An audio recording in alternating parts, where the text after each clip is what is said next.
ఎవరన్నారయ్యా నువ్వు లేవని, ఎవరన్నారయ్యా కనరావని, నిన్ను నమ్మిన భక్తులకు నిజమై నీ ఉన్నావు, నిన్ను కొలిచే కన్నులకు కనిపిస్తూ ఉంటావు.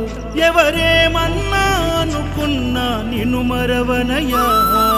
శరణమయ్యప్ప స్వామి అయ్యప్ప, శరణాలు మరవలేను విడవలేను అయ్యప్ప.